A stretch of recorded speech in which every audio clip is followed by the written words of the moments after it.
Pedro, e seguindo aqui nessas dicas valiosas que você está trazendo para a gente, esses esclarecimentos, o que que muda em termos assim reais, fazendo um apanhado geral de um pouco do que você já falou, mas o que que muda no IBS, na CBS e no IES também, se a gente puder trazer um pouco Sim, sobre isso, assim, para que quem nos acompanha possa entender um pouco melhor sobre o IVA dual e o IS. Como é que fica essas questões, essas mudanças reais aí? perfeito. Bom, a reforma ela foi pensada para trazer uma simplificação para o sistema tributário nacional. Isso é um fato. E boa ou ruim, com aumento de carga ou sem aumento de carga, fato é, nós vamos ter uma simplificação efetiva do sistema. No mínimo, pela unificação de legislações que hoje estão espalhadas em todos os estados, todos os municípios, como a gente mencionou há pouco.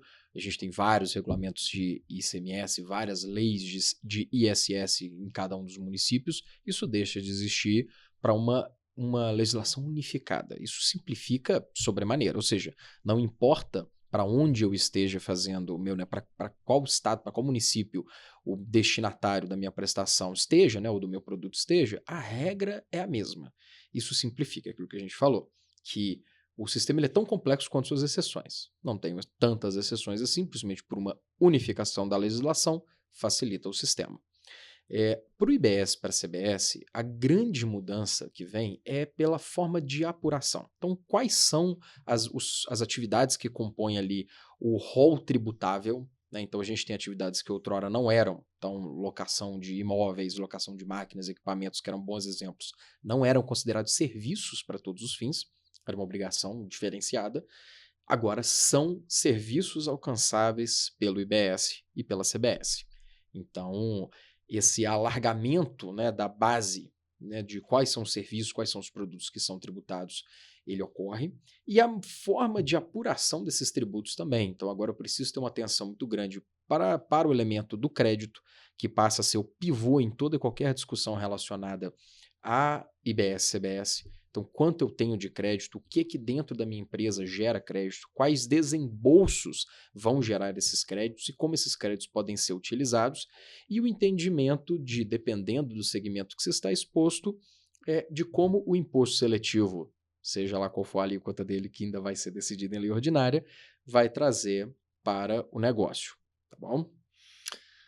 Entendi. E isso faz também um movimento de esforço das empresas, se por um lado o custo tributário diminui com a reforma tributária, ou seja, existe uma expectativa não só da carga tributária ser reduzida, mas que também o custo tributário de gestão dos tributos, de sistemas, de especialistas, de contadores, até de advogados, ou seja, consultores, toda essa estrutura seja simplificada. Só que a gente Sim. está vendo que isso não é uma verdade absoluta, porque apesar de ela prever essa simplificação, existe um momento inicial que a gente vai ter dois sistemas funcionando simultaneamente.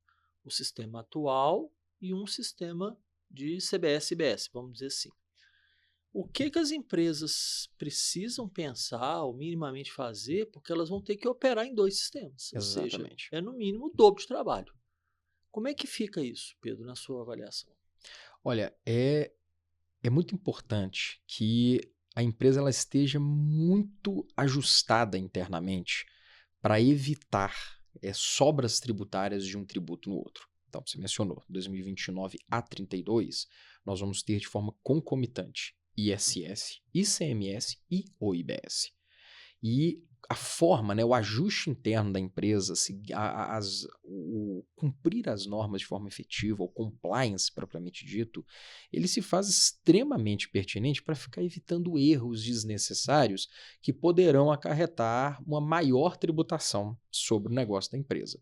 Então, a segregação efetiva, controles internos adequados, ajustados, revisitados, com frequência, com periodicidade, principalmente durante esses 4 anos em que vai haver essa coexistência desses dois tributos, ela é fundamental para evitar erros, né, principalmente com a legislação atual que a gente tem, e também garantir que a apuração do IBS-CBS ela vai seguir de forma correta, com as deduções que têm que ser feitas, com as exclusões de valores que têm que ser feitas suas respectivas bases, com a apropriação de créditos efetivos de um, né, específico, não posso misturar crédito de um no outro, tomar crédito de ICMS para IBS, de IBS para ICMS. Então, é muito importante que a empresa ela esteja ajustada. E esse ajuste hoje, a gente vê que não é a realidade, né? Tem empresas grandes, inclusive, que internamente têm um nível de desorganização, até pela complexidade que mencionamos há pouco, e que vai trazer impactos de forma considerável no momento de eu fazer a apuração de uma sucessão de eventos tributáveis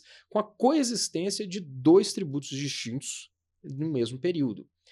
E isso precisa ser revisto, precisa ser revisitado para que não ocasione, como mencionei, prejuízos, um recolhimento maior, incidência de multas, de juros, glosa de créditos, que seria algo extremamente desagradável.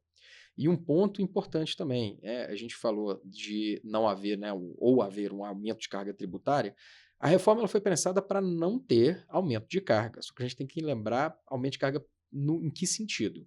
É. Nós estamos falando do aumento de arrecadação, ou seja, sobre a ótica do governo, seja no ICMS, no ISS, no PIS/COFINS e outros, seja no novo sistema do IVA, a tributação ela tem que permanecer igual para fins arrecadatórios, para o governo. Na ótica do contribuinte, é claro que determinados setores, como a gente falou, vai ter aumento de Vai carga. tirar de um, Exato. alguém vai ter que pagar mais por isso. A indústria suaviza, o comércio, de certa forma, também pode ser favorecido por essa nova mecânica. Prestadores de serviço, como a gente já disse, fatalmente haverá um aumento. O que não gera aumento é no plano da arrecadação. Então, eu arrecadava X trilhões antes, agora X trilhões hoje, da mesma forma. Tá Só bom? que qualitativamente de forma diferente. Exatamente. E uma coisa que você falou que é muito interessante, que às vezes a empresa, o empresário pode estar nos ouvindo falando assim, mas eu sou organizado tributariamente. Sim, para este modelo. Para o Exato. novo modelo, você está completamente desorganizado. Então, não é só uma questão de um ajuste, de um sistema, de um processo. Tem uma mudança cultural também que vai ter que ocorrer, e nenhuma mudança cultural se faz em meses, né? Então, por isso a importância da gente estar ressaltando aqui o tempo inteiro a questão do planejamento. E aí eu já queria propor um outro assunto dentro do que a gente está conversando, que seria o planejamento tributário. Porque a gente falou de planejamento, tem que planejar, a empresa tem que se planejar, ela tem que se organizar, mas existe uma ferramenta jurídica chamada planejamento tributário, onde existe uma metodologia, existe ferramenta, existe toda uma dinâmica de organização que vai muito além de definir se é melhor estar no simples, no real ou no presumido. Porque muita gente, quando ouve falar de planejamento tributário, pensa assim, eu vou ter que escolher entre 3 opções, vou fazer uma continha ali numa planilha e vou chegar no melhor modelo. Como é que fica a questão do planejamento tributário jurídico, propriamente dito, nesse cenário de mudança, de coexistência de dois sistemas, de mudança de cultura, de sai do simples, volta para o simples, abre empresa, fecha empresa, descontinua produto, muda a precificação? Como é que o planejamento tributário ele assume um papel nesse contexto da reforma? Planejamento, eu vou até tirar o tributário do termo. Planejamento na vida é essencial. Quem faz viagem não se planeja. Se fazer uma viagem sem se planejar, você vai correr sérios riscos desnecessários de dar a volta à toa, de perder ali uma otimização dos passeios que você pode fazer. Gastar mais dinheiro, Às pagar vezes mais caro. você quer fazer um passeio em 3 lugares diferentes, você não planeja, separa eles em dias distintos, você vai ver um do lado do outro. Poxa, que perda de eficiência. Né, levando em consideração que uma viagem você tem todo um gasto envolvido, né, tempo lá, mais do que nunca é dinheiro. Se você não se planeja, você corre um risco desnecessário de uma não otimização, de uma perda de eficiência.